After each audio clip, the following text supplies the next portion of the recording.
What's good, y'all? I'm about to give you guys my fight week breakdown and prediction of Gilberto Zurdo Ramirez versus Dmitry Bivol. I had to say it with the accent, man, because obviously I'm Mexican myself. So, um, let's break it down, man. And I'll call him Zurdo for the sake of the video, man, because I can't like transition between accents like fluidly as much as well, not used to, but as much as I want. But uh, speaking of this, man, this should be a good fight, man. Real good fight happening today.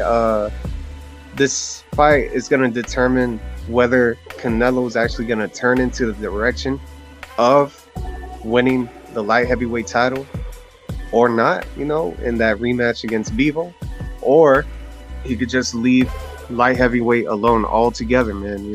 There's a lot of stuff that could happen around this fight, and it could lead to many paths, in boxing, especially with Bivol, man. Like Bivol could turn into another direction and face better Biev. So can Zurdo. It's a lot of directions, man. But let's break down the fight.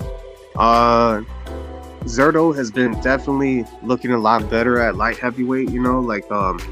He's a lot more filled out than what he was at 168 pounds, which he was huge at already.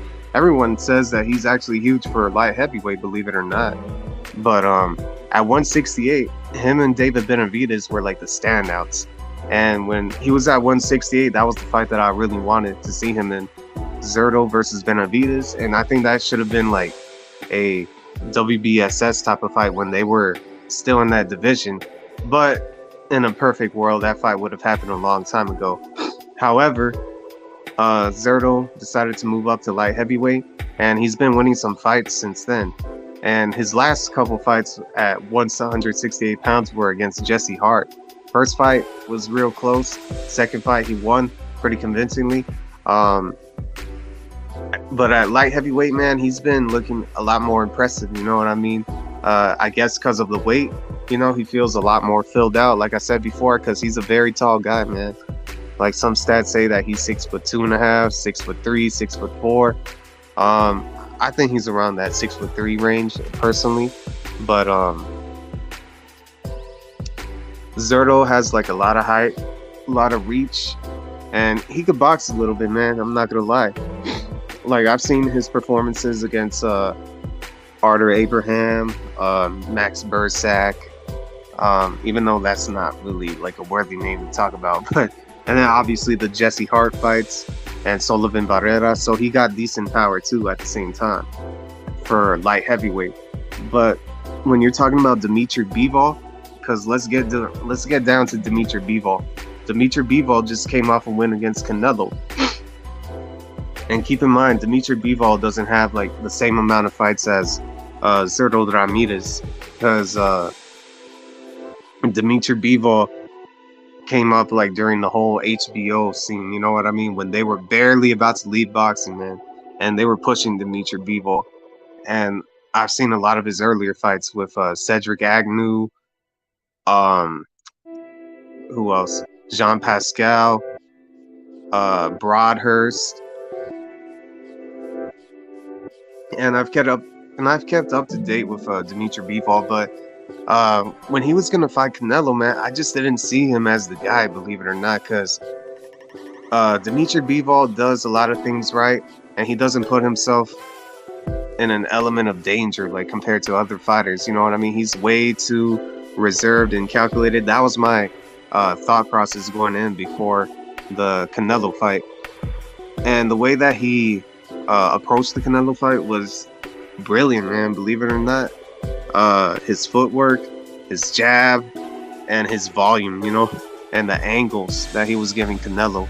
And Canelo wasn't just having it at all. You know what I mean? He was getting frustrated with Dmitry Bivol, and Dmitry Bivol was just taking it to him, believe it or not. So Dmitry Bivol defeated Canelo unanimously. There wasn't no robbery, no close fight or anything like that. He boxed beautifully against Canelo, but I don't know, like if he's if that's gonna be like his toughest opponent to date, man. You know, because there could be other fighters in the division that could give him problems stylistically, especially the ones that are coming up in weight. You know, because like you never know, like at 168 pounds, the other guys could come up in weight. You know, like Dave Morrell, all of that, and just like Zurdo, man. You know, like Zurdo possesses boxing ability, but I don't know if he could beat Dmitry Bivol, because Bivol can box at the same time, you know, real well. But as long as you match him in his footwork, then you could be getting somewhere. And for Dmitry Bivol, it's going to be very tough for him to get past the reach and the height of Zurdo Ramirez, because Zurdo throws a good amount of punches, you know what I mean? He has a nice uppercut. And if he could jab with Dmitry Bivol, he could probably be getting somewhere in this fight. But I think it's going to be a close fight. Might be a split decision. Might be a unanimous decision. Who knows? But just to break it down real quickly, because the fight is happening probably like in the next couple hours, man. You know, like as I'm making this video. So I'm going to have to lean towards Dmitry Bivol by majority decision. I wouldn't be surprised if there was a draw or anything like that, but I don't know, man. This is a close fight. I'm still going back and forth with myself with prediction, man, believe it or not. So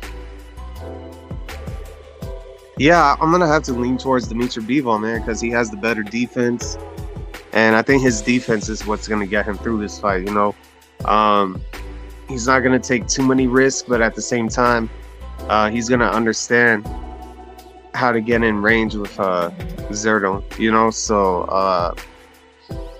Zurdo is really going to have to try to take the fight to Dmitry Bivol.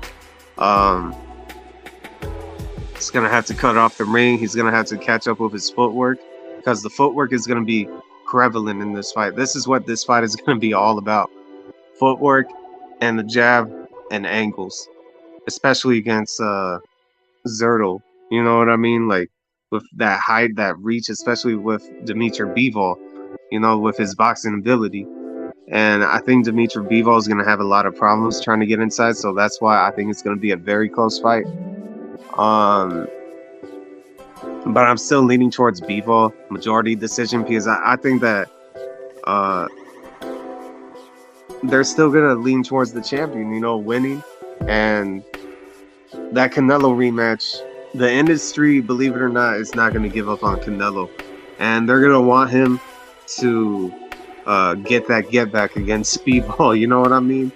So if this is a close fight, I think it's going to go to Bivol either ways, because the industry still wants Canelo to be like the star that he is, man, you know, because if Bivol loses to Zurdo Ramirez, that makes Canelo's endeavors like going up to 175 pounds a lot less likely, you know. Like there's a lot of politics that could get involved, but I could talk about that on my live stream coming on later, you know, if y'all want to chop it up with me about it, because I am gonna probably watch this fight later on. So either ways, I'm picking Dmitry Bivol by majority decision. Let me know what y'all think. Who do you got in this fight, and where does the winner go from here, and how does this change like the whole landscape of boxing, you know what I mean? Because Canelo's involved, obviously, and he's the perceived star, but a lot of people are skeptical about it because of that Bivol performance, and a lot of stuff, man, a lot of stuff going in like politically. And can Zurdo be a star if he beats Bivol? We'll see today, man. I mean, it is what it is. I'll catch y'all on the next one. And tune in. Oh, yeah, I forgot. Tune in for the next video. Caleb Plant versus David Benavidez. Excellent fight. See y'all later.